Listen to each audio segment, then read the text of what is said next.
बड़ी खबर यह है कि उज्जैन कोर्ट में पेश किया जाएगा विकास दुबे को। अब से थोड़ी देर के बाद उज्जैन पुलिस कोर्ट लेकर पहुंचेगी विकास दुबे को और कोर्ट में यह तय होगा कि उसे किस तरह की हिरासत दी जा रही है। क्या उत्तर प्रदेश पुलिस को उसकी ट्रांजिट रिमांड दी जा रही है या फिर जुडिशियल कस्टडी में उसको मध्य प्रदेश में ही रखा जाएगा। ये सारी चीजें कोर्ट में तय होंगी और अभी ये खबर इस वक्त मिल रही है कि कुछ ही देर में उज्जैन कोर्ट में विकास दुबे को पेश किया जाएगा। हमारी खबर के मुताबिक उज्जैन पुलिस उसे कोर्ट में पेश करने के लिए निकल चुकी है।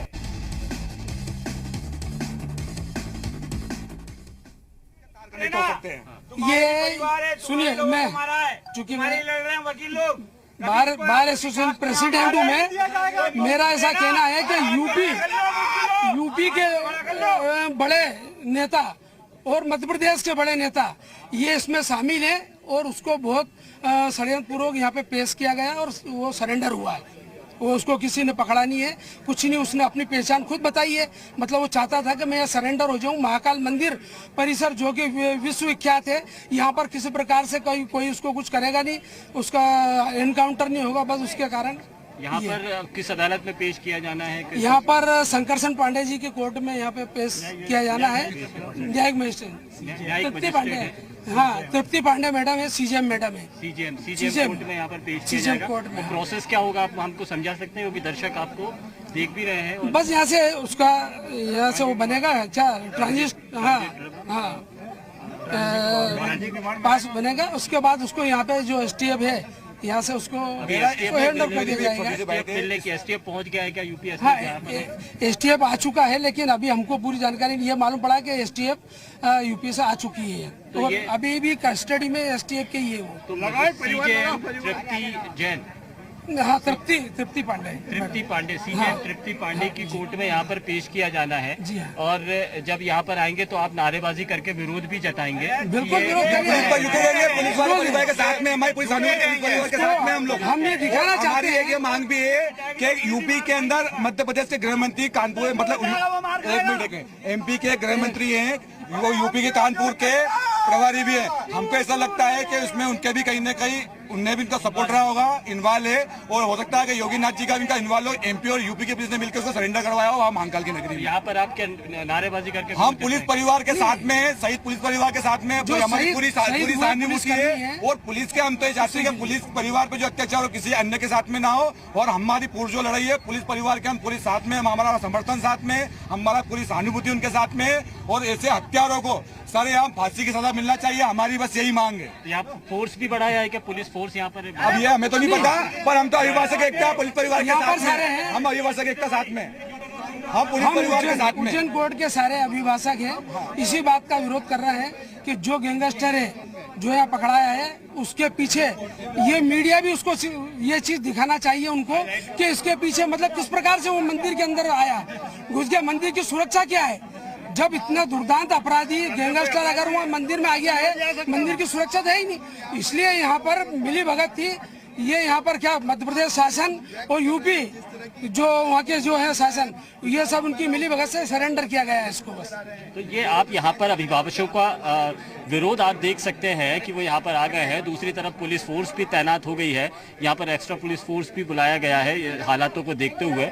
और ये यहीं से मृदुल अभी जो मेन गेट है वहाँ से एंट्री होगी और उसके बाद में तुरंत जो बताया गया है कि सीजेएम तृप्ति पांडे की अदालत में उनको पेश किया जाएगा। हमारी पुलिस जो है वो तैनात हो चुकी है और गहमा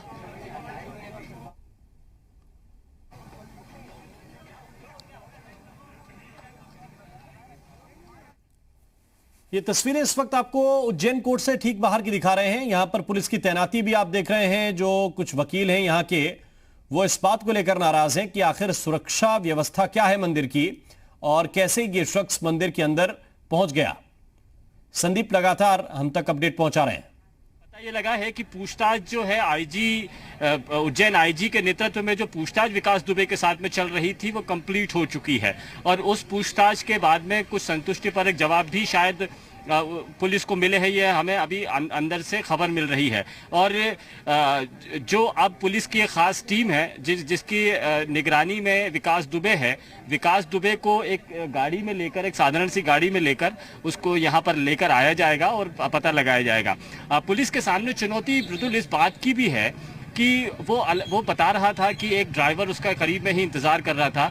ये बात जो होमगार्ड के प्लाटून कमांडर ने भी हमको बताई थी, लेकिन वो गाड़ी मिली नहीं है। तो पुलिस अभी ये भी तलाश करेगी कि जिस गाड़ी से वो फरीदाबाद से उज्जैन तक पहुंच गया, कोटा के रास्ते दावा किया जा रहा है, तो वो कहां से गुजरा, क्या वो सीसीटीवी कैमरे के जद में आया। और जब तक ये तस्दीक नहीं हो पाएगी, एमपी पुलिस पर सवाल खड़े होते ही रहेंगे।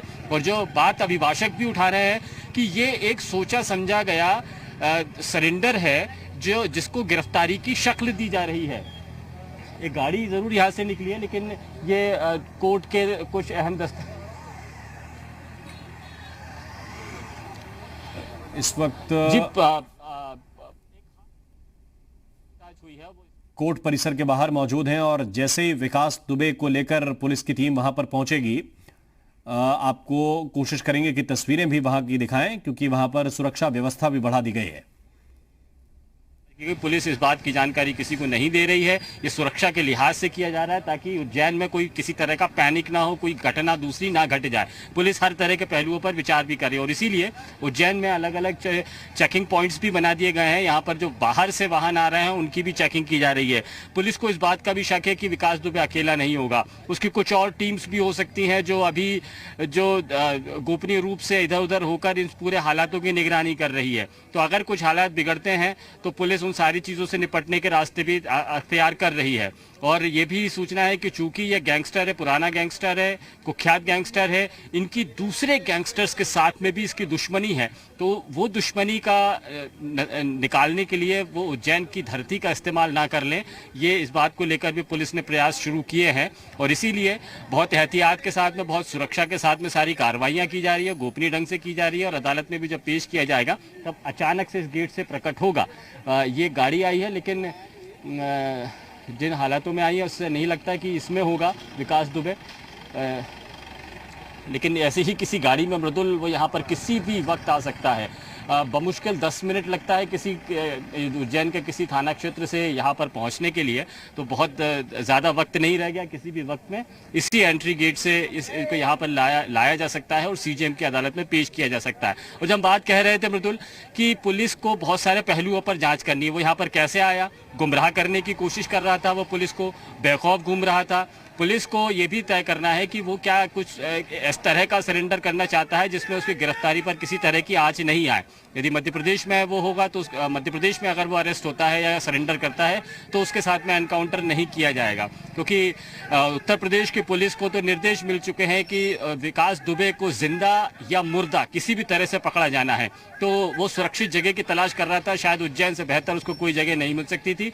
ये वो यहाँ पर कब आया, कितने लोगों के साथ में रह रहा था, क्या उसके साथ में कुछ और भी लोग थे, या फिर वो उज्जैन में किसी लोकलाइट के साथ में भी कांटेक्ट में था जिससे वो उज्जैन में आसानी से प्रवेश कर जाए, क्या उसकी कोई दूसरी ऐसी स्पाई टीम भी थी जो ये उसके लिए रास्ता बना रही थी कि आप उज्जैन इस रास्ते पर आए, यहाँ चेकिंग पॉइंट्स हैं।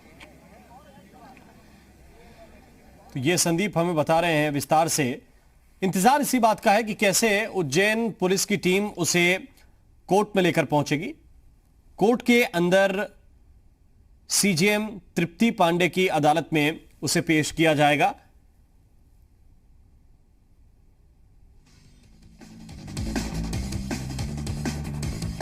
ये बड़ी खबर इस वक्त आपको बता रहे हैं। फरीदाबाद से यहाँ पर पहुँचने के लिए 13 से 14 घंटे लगते हैं अगर आप लगातार जर्नी कर रहे हैं, किसी बाय रोड अगर आप जर्नी कर रहे हैं। 3 रास्ते हैं। एक रास्ता तो ग्वालियर